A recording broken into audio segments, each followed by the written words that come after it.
Hello বন্ধুরা, তো আজকে আমাদের বক্স কাটের যে সাইড থাকে সেই সাইডে আমরা পয়া লাগাচ্ছি। তো বক্স কাটে অনেকেই সাইড দিয়ে পয়াগুলো চিকন কাট কেটে তার কাটে মেরে দেয়। তো আমরা বক্স কাটে এটি আল ফুটা করে খিলি মেরে দেব আটা দিয়ে। এটা ভবিষ্যতে খুলবে না। আর তার কাঠি দিয়ে মারলে অনেক সময় সেগুলো ছেড়ে দেয় এবং ফাঁকা হয়ে যায়।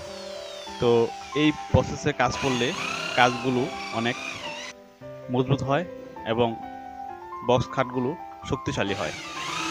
বডি বানানোর পর আমরা এটিকে খাটের ডিজাইনের ভিডিও নিয়ে আসবো। তো তোমরা যদি দেখতে চাও তো আমার চ্যানেলটি সাবস্ক্রাইব করে রাখো। আর সবাইকে ধন্যবাদ।